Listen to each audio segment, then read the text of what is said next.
Kevin's Sunrise Adventures, sponsored by Sahara Subaru and Donna K's Cafe. It's time to hit the road. All right, Kevin is hitting the road. It's a Sunrise Adventure. There's so many cool places to check out right here in our own state within driving distance. Yeah, or train distance. Kevin's got a big locomotive behind him. Hey, Kev, how's it going up in Sacramento? I have had the time of my life, Maddie and Alex. This is definitely a stop that you need to come during summer break. I know we talk about Sacramento being the capital and the politics here, but there's so much more outside. And I'm in Old Sacramento right now. Take a look at this train behind me. Give you a little bit of history of this. This is train 1010. It's a Santa Fe railroad train dating back to 1901. And this train was actually, you may have heard, you can do your research, Death Valley Scotty, which was a gold miner. And he did a Los Angeles to Chicago trip, 2,200 miles. They used this train along with 18 others from July 9th, 1905 to July 11th, 1905. So 44 hours this trip took. Can you imagine back in 1901 going from Los Angeles to Chicago in that time? They say trains like this reach speeds of 80 miles per hour. So pretty crazy. And it's just one of many stories that you'll find here at the museum. But there's a lot to see if you come to Sacramento. Take a look. Back on the road and on my way to another fun destination. This time to a place you might have heard about and is just about 4 hours north along Interstate 5, Sacramento.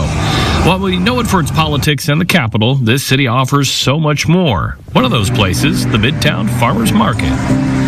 What started off as just a couple of stalls in a parking lot 10 years ago now spans 5 entire blocks in Midtown, hosting over 200 vendors every weekend and welcoming almost 5,000 visitors every Saturday. The Midtown Farmers Market offers a treasure trove of fresh seasonal produce, colorful arrays of crisp lettuce, plum berries, and veggies.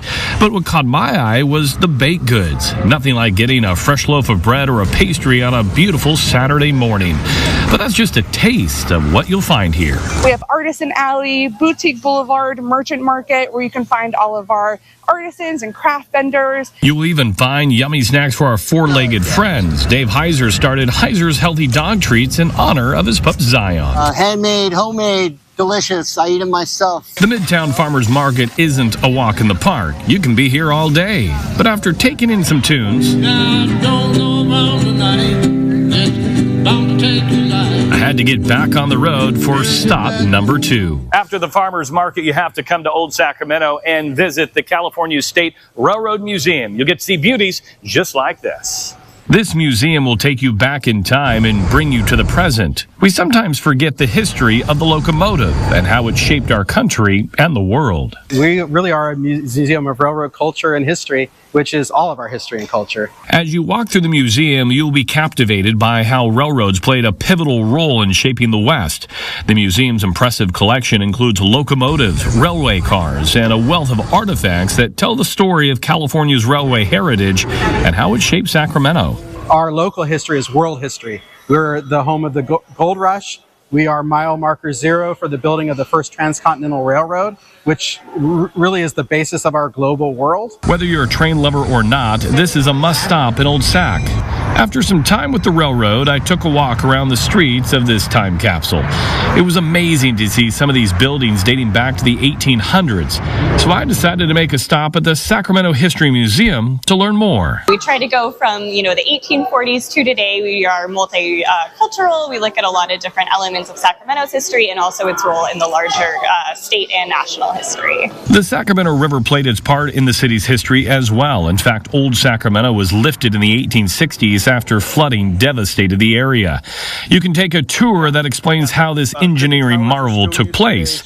They will take you from street level today to street level of the past, explaining how it was done and the treasure trove of history they were able to unearth below. So much to see and so much to do in this beautiful city of Sacramento.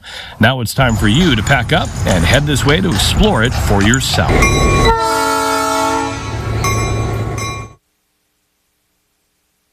All right, back out here live. I showed you the train from a distance, but to give you a perspective of how massive this is, here is the wheel on this train. I'm about 5'9", so you can see how tall just the wheels are in this 1901 locomotive. So fascinating. Again, you can spend all day here at the California State Railroad Museum, and I encourage everybody to come on out. All right, let's talk about your weather. We have a little bit of a change on the way this afternoon. We're watching for a little moisture. Could see some isolated thunderstorms develop this afternoon around the area. Temperatures expected into the 80s. Bakersfield 88, 87 in Wasco, 86 in Maricopa. Might feel a little humid this afternoon. And then for the mountains, a 30% chance of the thunderstorms developing, 74 in Frazier Park, 79 in Tehachapi with 80s into the Kern River Valley. And then for the desert, mostly sunny, a chance of a thunderstorm for you as well, and 86 in Mojave. And you can see here throughout the next several days, we've got a chance of thunderstorms still lingering, but those temperatures into the valley still in the 80s. And then for the Tehachapi area, a chance of thunderstorms through Wednesday with temperatures in the 60s and 70s. Again, I hope everybody comes out to Sacramento. You won't be disappointed.